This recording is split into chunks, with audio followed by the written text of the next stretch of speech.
여러분 고린도전서 13장 13절에 그런즉 믿음과 소망과 사랑은 항상 있을 것인데 그런 말씀이 있거든요.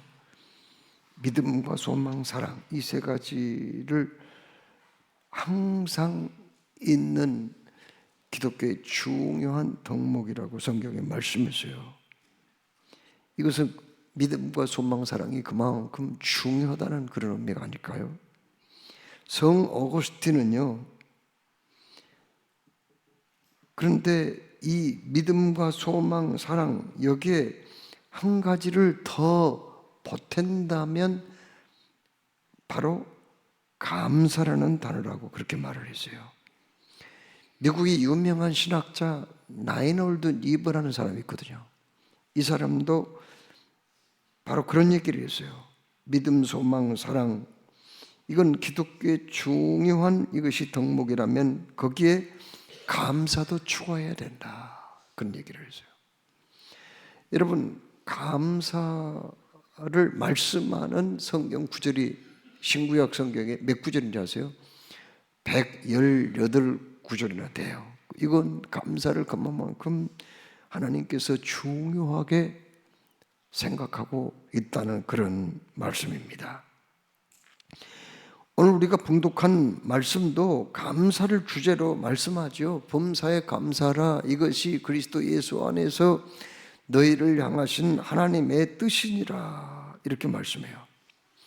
그런데 이 말씀은요 의문문도 아니고 긍정문도 아니고 명령문으로 되어 있습니다. 만민에게 복음을 전파하라, 부모를 공경하라, 살인하지 말라, 도둑질하지 말라, 내 이웃을 내 몸과 같이 사랑하라. 이런 말씀은 명령문이잖아요. 그렇죠? 명령문은 해도 되고 안 해도 되는 게 아니에요. 반드시 순종해야 할 일이라는 그런 뜻입니다. 감사도요 명령형으로 되어 있어요. 범사에 감사하라. 이것은 반드시 실천해야 된다. 그리고 이 명령에 순종하지 아니하면 그것이 죄가 된다. 그런 말씀이 아니겠어요? 그런데 이 말씀을 지키기가 쉬워요, 어려워요? 어렵습니다. 왜요? 그냥 감사가 아니라 범사에 감사하라 그렇게 말씀했거든요. 범사란 우리가 경험할 수 있는 모든 일을 범사라고 그러잖아요. 그렇죠?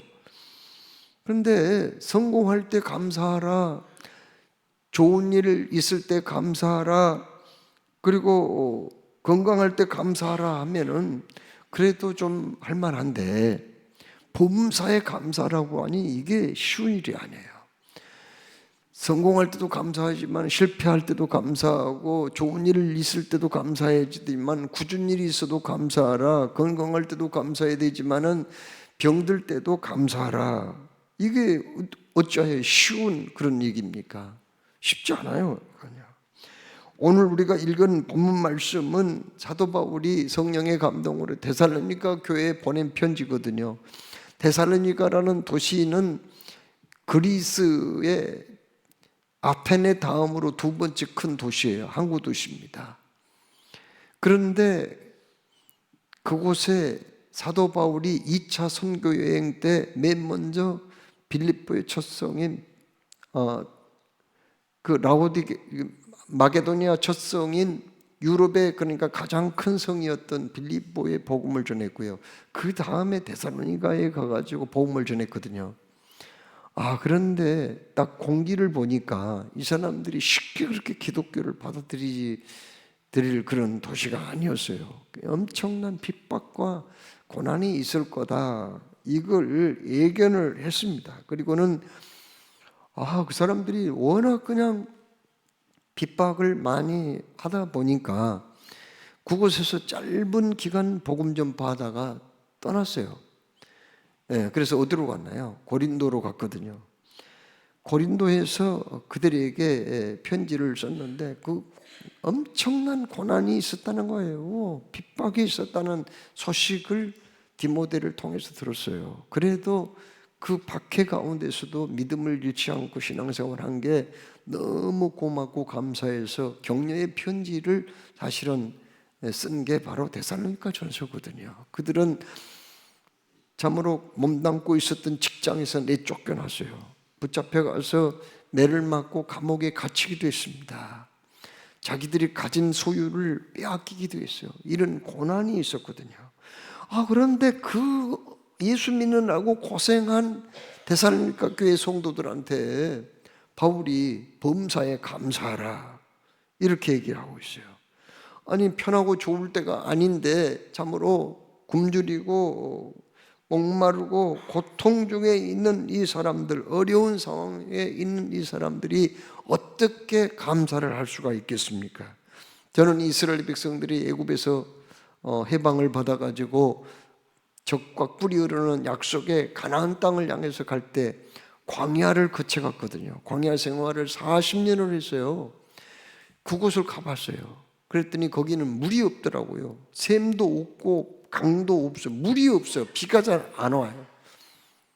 비가 오지 않습니다. 그런 곳이에요. 거기는 풀도 없더라고요. 가끔 가다가 시딤나무라고 거기 한 3m, 다 자라봐야 3m, 4m 정도밖에 자라지 않는 가시가 엉성하고 이파리가 작은 시딤나무만 군데군데 가끔 한 그루씩 보일 정도예요. 그 인도하는 사람이 우리 오래전에 이 곳을 지나갔던 이스라엘 사람들을 생각하면서 한번 걸어가 보자고 그러더라고요. 밖에 나와서 걸어가는데 얼마나 뜨거운지요. 말도 못해요. 위에서 내리쬐는 그 태양열이 뜨겁고요. 밑에서 올라오는 그 열기가 대단하더라고요. 한 1km도 채 못 걷고요. 안 되겠다고 하면서 그냥 버스에 탔던 그런 기억이 있습니다. 저는 그때 그 광야, 이스라엘 사람들이 걸어갔던 그 광야를 지나가면서 나 같으면 어떻게 했을까? 내가 그 당시에 이스라엘 사람들처럼 그렇게 이 길을 걸어갔다면 나도 원망하지 않았겠는가? 나도 불평하지 않았겠는가? 그런 생각이 거기에 지나가면서 들더라고요. 여러분, 우리 성도들 중에도 힘들게 사는 분들이 있어요. 자녀들 때문에 걱정 많이 하는 분들이 있습니다. 요즘 경기도 좋지 않은데 20년 동안 몸담았던 직장에서 그냥 나가라는 거예요. 그래서 어디로 가야 할지 막막하다고 하는 분이 있더라고요. 어떤 사람은 또 몸이 좀 안 좋아가지고 그렇게 건강했던 분인데 몸이 안 좋아가지고 고통 중에 있는 그런 분이 있습니다. 어떤 분은 신앙 문제로 핍박을 받는 분도 있어요. 또 어떤 분은 부부간의 갈등 때문에 가정의 위기를 만난 그런 분도 있거든요. 참, 그런데 이런 분들이 어떻게 감사를 하라는 거예요? 지금 이렇게 힘들게 어려운 시간을 보내고 있는데 범사에 감사라고 하니 이거 얼마나 힘이 들고 고통스러워요. 참으로 단식하며 몸부림치며 살고 있는데 도대체 무엇을 어떻게 감사하는 겁니까? 세계에서 가장 많이 팔리는 약이 무슨 약인지 아세요? 수면제예요. 미국에서만 수면제가 1년이면 30톤이 팔린다는 거예요. 엄청나게 많이 팔립니다. 왜 사람들이 이렇게 수면제를 많이 사가요? 그것은 잠 못 이루는 시간이 그만큼 많이 있기 때문이 아닐까요? 마음 편하고 좋은데 내 맘대로 내 뜻대로 되는데 아니 무슨 수면제를 먹을 필요가 있겠냔 말이에요. 무언가 잠 못 잘 근심 걱정 괴로움이 있기 때문에 수면제라도 먹고 잠을 청해 보려고 하는 거 아니겠어요? 여러분, 우리나라에서 지난 5년 사이에 우울증 환자가 40%나 증가했다고 해요. 통계적으로 보면은 우울증 환자의 3분의 2가 자살을 생각한다는 거죠. 그 중에 15%는 실제로 극단적인 선택을 한다고 합니다. 여러분, 매년 우리나라에서 1만 5천 명 정도가 스스로 목숨을 끊는 그런 일을 하고 있어요. 청소년 사망 원인의 위기가 뭔지 아세요? 그건 자살이에요. 이렇게 힘들고 어려운 시간들을 보내고 있는 사람들한테 범사에 감사하라, 이게 과연 설득력이 있는 말일까요? 어떤 분은 예수님을 믿고 은혜를 많이 받고 은사도 체험했는데 서울의 명문대학교를 다니는 아들이 친구들과 여행을 떠났다가 거기 여행지에서 교통사고로 목숨을 잃은 사람이 있어요. 정말 너무나도 충격적인 일이었죠. 장례식은 어떻게 끝났지만은 성도들이 무척 걱정을 했어요. 저분이 과연 이 큰 그 시련을 이길 수 있을까? 그렇게 염려하고 종종 만나서 또 말씀으로 위로도 해드리곤 했지만은 결국은 교회를 떠나고 말았습니다. 내 마음대로 잘 될 때야 당연히 감사해야죠. 건강하고 평안할 때야 감사해야죠. 자식이 원하는 대학에 쏙 들어가거나 좋은 직장에 들어갔다면 감사금이라도 바쳐야죠. 그러나 언짢은 일, 손해보는 일, 불행한 일이 닥쳤는데 어떻게 감사를 할 수 있단 말입니까? 이것은 마치 울고 싶은 사람에게 무술하는 것과 같고 지금 아파서 견딜 수 없는 사람에게 아프지 않다고 말하는 것과 뭐가 다릅니까? 지금 배가 고픈 사람에게 배가 부르다고 말하는 것과 같지 않을까요? 여러분, 고통을 안고 신음하며 한숨을 쉬고 있는데 어떻게 감사를 합니까? 단시간에 몸부림치면서 살고 있는데 어떻게 무엇을 감사란 말이에요? 여러분, 오늘 하나님께서 우리에게 범사에 감사라고 하셨는데 도대체 이 말씀 우리가 어떻게 받아들여야죠? 먼저 우리는 이 말씀을 하신 분이 누구인가를 생각을 해봐야 해요. 누가 이 말씀 하셨죠? 하나님이요. 그러면은 하나님이 어떤 분인가를 먼저 생각해 볼 필요가 있어요. 하나님은 우리를 구원하시기 위해서 독생자 외아들을 보내주신 분입니다. 하나님의 외아들 예수님은 이 땅에 오셔서 죽고 싶지 않았어요. 그래서 마지막 십자가를 앞에 두고 겟세마네 동산에서 뭐라고 기도했습니까? 아버지여, 이 잔을 내게서 옮겨 주시옵소서. 이렇게 처절하게 기도했어요. 아버지의 뜻을 거역하지 못해 십자가상에서 죽으면서도 이루 형용할 수 없는 고통을 호소했어요. 그 예수님의 죽음으로 나는 처벌받아야 할 그 죄를 다 용서받았고요, 구원을 받았거든요. 하나님의 자녀가 되었어요. 천국 백성이 되었어요. 우리는 오늘 밤에 이 세상을 떠난다 해도 천국으로 이사를 가게 될 줄로 믿습니다. 하나님은 우리에게 좋은 것을 주시기 원하시는 하늘의 아버지라는 것을 알아야 되겠어요. 그렇다면 우리를 향하여 범사에 감사라고 하신 말씀은 그 분명히 우리에게 어떤 행동을 강요하거나 억압하기 위해서 그렇게 하신 것은 아니고, 우리가 그렇게 하면은 유익이 되는 분명한 이유가 있기 때문에 그렇게 말씀하지 않았을까요? 하나님은 왜 우리에게 범사에 감사라고 그렇게 말씀하셨을까요?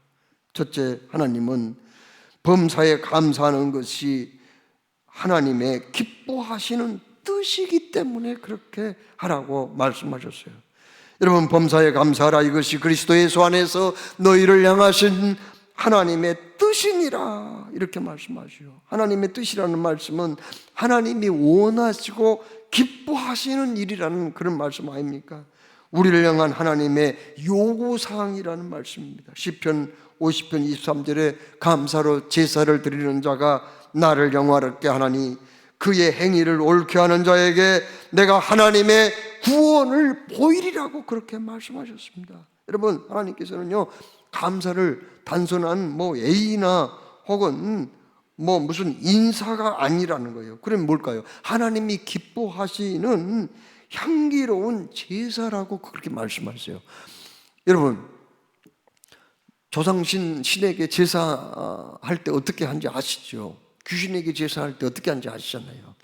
제사하는 사람들은요 일주일 전부터는요 초상집에 못 갑니다.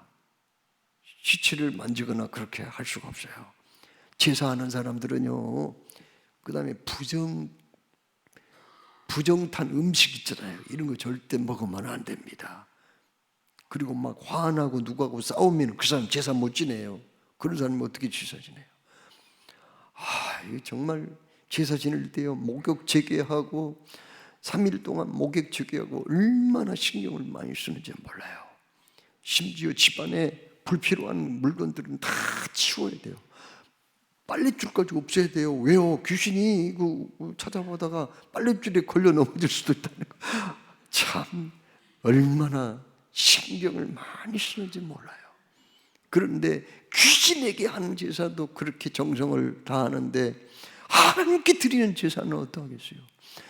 천지 만물의 창조주 하나님 앞에 제사할 때는요 이거 대단한 거예요. 그리고 굉장히 그 제사가 귀한 거예요. 하나님은요 제사를 향기롭게 흠양하시는 분인데 특별히 오늘 여기 말씀에 감사의 제사를 기뻐 받으시는 하나님이라는 거예요. 여러분, 사람들은 역한 냄새나 불쾌한 냄새는 맡기 싫어해요. 막 썩는 냄새 너무 싫어해요. 그런 냄새 맡으면은 막 그냥 스트레스를 받아요. 병에 걸릴 수도 있어요. 그래서 사람들은 꽃향기 같은 거 이거 좋아하잖아요. 그 다음에 아주 값비싼 향수 냄새 이런 걸 좋아하잖아요. 그런데 하나님께서도요 출애굽기 30장 읽어보면은 그런 말씀이 있어요. 하나님도 향기를 좋아한다고요. 그래서 향로에다가 향을 갖다가 피우며 매일같이 제사를 하고 있어요. 뭘 가지고 제사하는 거예요? 소합향, 나감향, 풍자향 이런 것들 이거 냄새가 아주 좋거든요. 은은하면서도 기분 좋게 만드는 이런 이 향을 피워서 하나님께 제사를 드려야 돼요. 그런데요 하나님이 그것들보다 더 기뻐하는 제사가 있으니 그것은 바로 감사의 제사라고 말씀했거든요. 빌립보서 4장 6절로 7절에 아무것도 염려하지 말고 다만 모든 일에 기도와 간구로 너희 구할 것을 감사함으로 하나님께 아뢰라. 그리하면 모든 지각에 뛰어난 하나님의 평강이 내 마음과 그리스도 예수 안에서 너희 마음과 생각을 지키시리라. 무슨 말씀이에요? 기도를 할 때도 그냥 기도할 게 아니라 감사하면서 기도하라. 그러면 반드시 하나님이 감사를 향기롭게 받으시고 응답을 해 주신다고 하는 그런 말씀 아닙니까? 우리가 이렇게 감사로 하나님께 기쁘게 하면, 하나님과 친밀한 교제를 나누면 하나님은 우리의 모든 소원까지 들어주신다고 말씀했거든요. 여러분, 빌립보에서 바울과 실라가 복음 전파하다가 붙잡혀서 얼마나 얻어맞았던, 온몸 피투성이 돼도 얻어맞고요, 감옥에 결국은 갇히고 말았어요. 그러나 그들은 하나님을 원망불평하지 않았습니다. 감옥 속에서도 찬송하고 감사했어요. 그랬더니 한밤중에 어떤 일이 벌어졌어요. 옥문 뼈가 막 지진이 나가지고 흔들리고 옥문이 활짝 열리는 놀라운 일이 발생했어요. 그로 인해서 빌립보 교회가 세워지고 참으로 거기에서 시작된 복음 전파는 온 유럽에까지 다 퍼져나가게 되었거든요. 예수님이 어느 날 베세다 광야에서 복음을 전하시고 병도 고치고 열심히 사역하다 보니 거기에 모였던 수만 명이요, 때가 되었지만은 먹을 양식이 없어요. 너무 배가 고팠죠. 그때 마침 한 아이가 물고기 2마리와 볼뚝 5개, 도시락 하찮은 거 하나 가져왔거든요. 그걸 가지고 예수님이 하늘을 우러러 축사했다고 그래요. 축사했단 말은 무슨 말이에요? 감사기도 드렸다는 말이거든요. 하나님께 감사기도 드렸더니 기적이 일어난 거예요. 거기에 있는 수만 명이 배부르게 먹고 12강주리가 남는 그런 일이 있었거든요. 감사하면 기적이 일어나요. 왜요? 그걸 하나님이 기뻐하시니까요. 감사하면 행복해지거든요. 왜요? 하나님과의 관계가 회복이 되기 때문에. 죽을 사람도 살아나거든요. 왜요? 주님이 그곳에 임재하시기 때문입니다. 이런 은혜와 복이 여러분 모두에게 임하기를 주의 이름으로 축원합니다. 둘째로 우리가 범사에 감사해야 하는 이유가 있어요. 그건 사랑하는 자 곧 그 뜻대로 부르심을 입은 자들에게는 모든 것이 합력하여 선을 이루기 때문이죠. 로마서 8장 유명한 말씀 아닙니까? 우리가 알거니와 하나님을 사랑하는 자 곧 그 뜻대로 부르심을 입은 자들에게는 모든 것이 합력하여 선을 이루느니라. 여기서 모든 것은 우리가 경험할 수 있는 모든 걸 말하거든요. 그렇습니다. 기쁘고 즐거운 일, 내 뜻대로 이루어지고 성공한 일은 물론 슬프고 괴로운 일, 실패한 일, 질병과 사고, 불행과 재앙, 심지어 죽음까지 거기에 포함이 된다는 겁니다.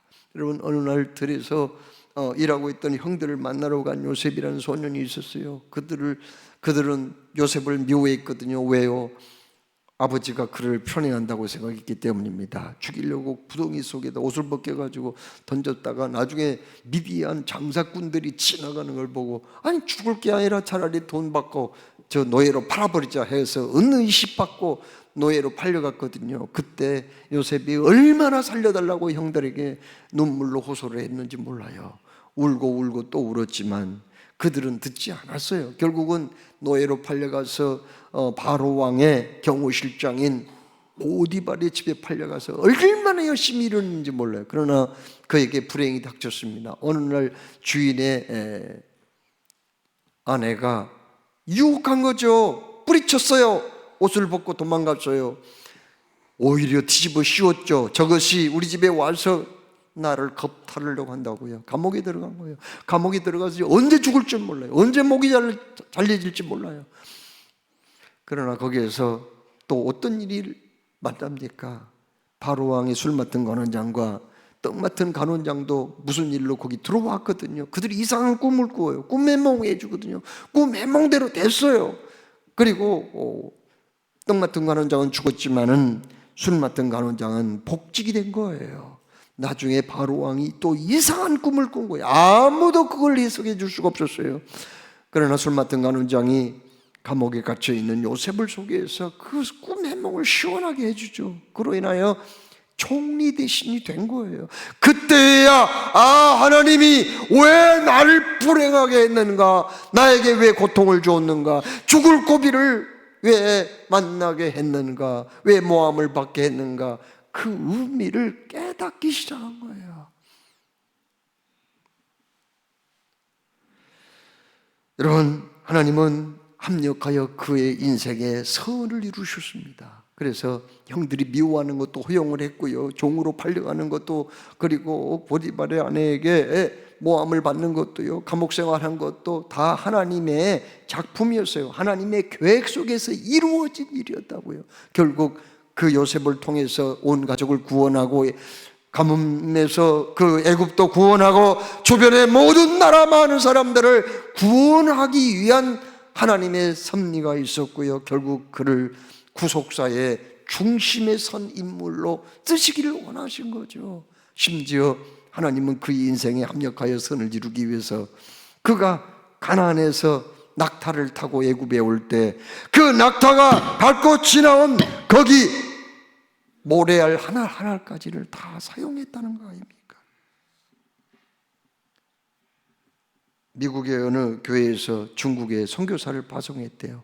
그 선교사는 중국에 가가지고 고아원을 운영했어요. 그런데 어느 날 그 미국 교회에서 그 고아원에 아이들이 입을 옷을 수집을 한 거예요.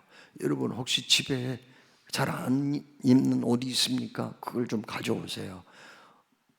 그 입기는 좀 그렇고 버리기는 아까운 옷 있잖아요. 그런 것도 없으면 또 돈 주고 새 옷을 사가지고라도 가져오세요. 중국에 거기 고아원에 보내야 됩니다. 우리 선교사님 일하는 거기에 보내야 된다고요. 그래가지고 그걸 이제 수집을 한 거예요. 그래가지고 어느 날 남선교회 여전도에 그 일꾼들이 와서 그걸 이제 박스에다가 다 이제 옷을 챙겨서 싸기 시작했어요. 그런데 그 교회에는 목수일을 하는 어떤 그 나이 드신 성도가 있었대요. 그분이 와서 보니까 뭔가 막 열심히 일을 하거든요. 그래서 나도 좀 도와야 되겠다 이렇게 하고 열심히 그걸 이제 같이 일을 한 거예요. 그 박스를 싸는 그거를 한 거예요. 땀이 너무 많이 나가지고요. 안경을 썼는데 막 김이 서려가지고 안경을 벗어가지고 거기 잠깐 그 박스 위에다가 올려놨거든요. 그런데 어떤 분이 그걸 발견을 못하고 그냥 옷 거기 있는 것에 또 다시 다른 옷을 얹어가지고 싸버리는 거예요. 그래가지고 이분이 일 잘 마치고 집에 오는데 뭐 하잖아더래요. 안경 놓고 왔네. 내가 어디다 뒀지 생각해 보니까 이거 그 옷 박스 위에다가 놔뒀는데 그걸 이제 모르고 와버린 거예요. 그래가지고 급하게 교회에다 연락을 해보니까 벌써 보내버렸대요. 그래가지고 그때 그 미국 경제가 공황이라서 굉장히 어려운 때인데, 그 안경을 사려면 또 돈이잖아요. 저도 이게 안경 다 초점 그 안경이거든요. 이게 생각보다 비싸더라고요. 허리가 휘청해요. 이거 하나 사려면은. 그런데 그 사람이 막 그냥 그 안경을 거기다 박스에다 넣어가지고 보내버린 거예요. 중국에다가. 그래가지고 막 자기도 모르게 불평이 나오더래요. 하나님, 나 열심히 일한 것밖에 없는데 왜 이런 일이 발생해요? 아니 왜 이런 일이 나한테 생기냐고요. 막 불평이 막 생기더래요. 그래서 원망불평했다는 거예요. 그런데 그로부터 시간이 좀 지나가지고 중국의 그 파송한 선교사님이 자기 고국에 돌아왔어요. 휴가가 돼가지고 그래가지고는 거기 이제 그 선교 보고를 하게 된 거예요. 그래서 여러분 전번에 그 옷을 이렇게 박스에다가 여러 개를 만들어 가지고 보내주셔서 얼마나 아이들이 좋아했는지 몰라요. 여러분 감사해요. 그런데 옷뿐만 아니라 여러분들이 안경까지 저에게 보내주셨어요. 얼마나 감사한지 모르겠어요. 제가 사실 공산당들이 중국에 있어가지고 선교하는 거 너무 싫어가지고 가끔 우리 그 고아원이나 이런 데 와가지고 행패를 부리기도 하는데, 오늘 이 사람들이 와가지고 막 닥치는 대로 물건을 때려붓고 내 책상에 올려놓은 내 그 안경까지 집어던져가지고 완전히 깨뜨려 버렸는데, 저는 안경을 안 쓰면 너무너무 두통이 오거든요. 머리가 너무 아프고 눈이 빠질 것 같아가지고 견딜 수 없어요. 그러면 성경도 못 읽고 예배도 인도하기가 어려워지는데, 그래서 우리 직원들이 얼마나 기도를 많이 했는지 몰라요. 이 공산당 이것들이 와가지고 내 안경까지 다 깨뜨려 버렸거든요. 그런데 여러분이 어떻게 알고 내 안경을 보내셨어요? 내가 그걸 쓰는 순간에 얼마나 내 눈에 딱 맞고 훤히 보이는지.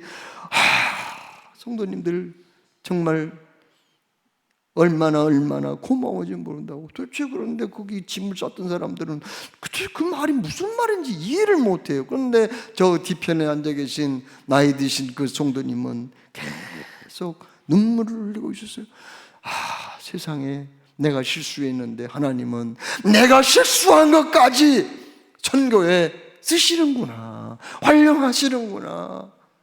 그래, 안경 그 일뿐만 아니라 내 인생 살아오는 모든 삶을 그렇게 하나님이 인도하셨구나, 이런 생각을 하면서 하염없이 그 예배가 끝날 때까지 눈물을 흘릴 수밖에 없었다고 하는 거예요. 자동차는 2만 개 이상의 부속이 있거든요. 항공기는 100만 개의 부속이 있어요.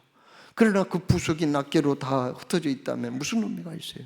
그게 기술자에 의해서 조립이 되면은 빠른 속도로 달릴 수 있는 자동차가 되고 창공을 날아갈 수 있는 비행기가 되는 거 아니겠어요? 여러분, 우리에게는 삶의 조각들이 많아요. 그 조각들 중에는요, 삐뚤어지고 깨지고요, 그리고 그 조각 중에는 또 보기 흉한 것도 있어요. 불필요하게 느낀 것도 있다고요. 그러나 하나님은 이 금이 가고 보기 흉한 조각들까지 다 조립을 해가지고 그리고 완벽하게 만들어서 걸작품으로 나를 사용하고 계신 줄로 믿으시기 바랍니다. 예수 그리스도를 영접하고 믿는 사람들은 슬픈 일로 눈물을 흘린다고 해도 마치 천둥번개 치고 장대비가 내리는 날에 그 먹장구름 위에는 여전히 찬란한 태양이 빛나고 있는 것처럼 내가 힘들게 산다고 하나님이 멀리 떠난 게 아니에요. 내가 고난을 당한다고 하나님이 나를 예면한 게 아니에요. 내가 시련을 당하고 있다고 해도 주님은 모른 척 외면하고 있는 게 아니라는 거예요. 먹장구름 그 위에 찬란한 태양이 여전히 빛나고 있는 것처럼 주님은 나의 삶 속에 개입하셔서 합력하여 선을 이루고 계신 줄로 믿으시기 바랍니다. 고린도전서 13장 12절에 무슨 말씀이 있어요? 지금은 거울로 보는 것 같이 희미하나 그때는 얼굴과 얼굴을 대하여 볼 것이요 라는 말씀이 있거든요. 그 말씀 무슨 말씀이에요? 그 말씀을 기록할 때는 유리 거울이 발명이 되지 않았어요. 유리 거울이 없어요. 그럼 어떻게 사람들이 얼굴을 보세요? 어떻게 화장을 해요? 그때는 구리판으로 거울을 사용한 거예요. 구리로 만드는 그 구리판 있잖아요. 그 구리를 이렇게 잘 닦으면은 반질반질 잘 닦으면은 얼굴 보면은 이게 선명해 보이지는 않지만은 좀 이렇게 그래도 어느 정도는 볼 수 있잖아요. 유리가 발명되지 않았을 적이에요. 그러니까 그런 말씀한 거예요. 지금은 거울로 보는 것 같이 희미하나 그때는 얼굴과 얼굴을 대하여 볼 것이요. 지금은 우리가 다 하나님의 뜻을 몰라. 그러나 천국에 가면은 예수님을 딱 마주 대하여서 이제 내가 주님하고 대화를 나누고 주님 얼굴을 대하여 보게 되면은 그때 주님이 뭐라고 말씀하시네요. 지금 내가 깨닫지 못한 거 있잖아요. 그때 다 가르쳐 주시는 거예요. 그때 내가 주님 왜 그렇게 어려운 일을 당하게 그냥 하셨어요? 그때 왜 시련을 당해가지고 얼마나 많이 울었는데 주님은 나를 안 도와줬어요. 급한 문제 해결하지 않았어요. 그때 되면 주님이 다 얘기해 주시는 거예요. 그때는 너를 이렇게 인도하려고 내가 그랬단다. 너에게 이런 은혜와 복을 주려고 그랬다니까. 그때는 그렇게 할 수밖에 없었어. 그게 너에게 좋은 길이었어. 그렇게 알려주신다는 말씀을 고린도전서 13장 12절에 말씀하고 있어요. 미국의 유명한 여론조사 기관인 갤럽이 148개국 1,000명을 대상으로 조사를 했어요. 무슨 조사예요? 당신은 행복합니까? 행복도를 조사한 거예요. 그 우리 한국은 몇 번째였을까요? 97번째였다는 거예요. 그것은 뭘 말해주죠? 우리나라 사람들이 행복한 사람도 있겠지만 행복하지 않는 사람이 그만큼 많다는 거 아니에요? 아니 97번째가 뭐가 그게 얼마나 행복해요? 우리나라는 일제와 6.25를 거치고 나서 1인당 국민소득이 얼마인지 아세요? 80불이었어요. 그 당시에 아프리카 가나 그리고 인도하고 제일 끝을 다투는 끝순위를 다투는 만큼 그렇게 가난하고 못 살았어요. 그러나 지금은 아니잖아요. 세계 10위권의 경제대국이거든요. 이 트럼프가 대통령 돼가지고 지금 이 주한미군 그 체류비를 지금은 1조를 내고 있는데 7조까지 지금 받겠다고 그러거든요. 이 한국 사람 이것들을 돈 많은 사람들이라고 말이야. 돈을 다 받아야 된다고 이러고 있어요. 지금 큰일이에요. 여러분, 우리 한국이 이렇게 나름대로 잘 살게 된 거예요. 그리고 한국에는 5만 교회와 1천만에 육박하는 성도가 있다고 하거든요. 그러면 행복한가요? 행복하지 않다고 지금 답을 했잖아요. 이건 뭘 말해주지요?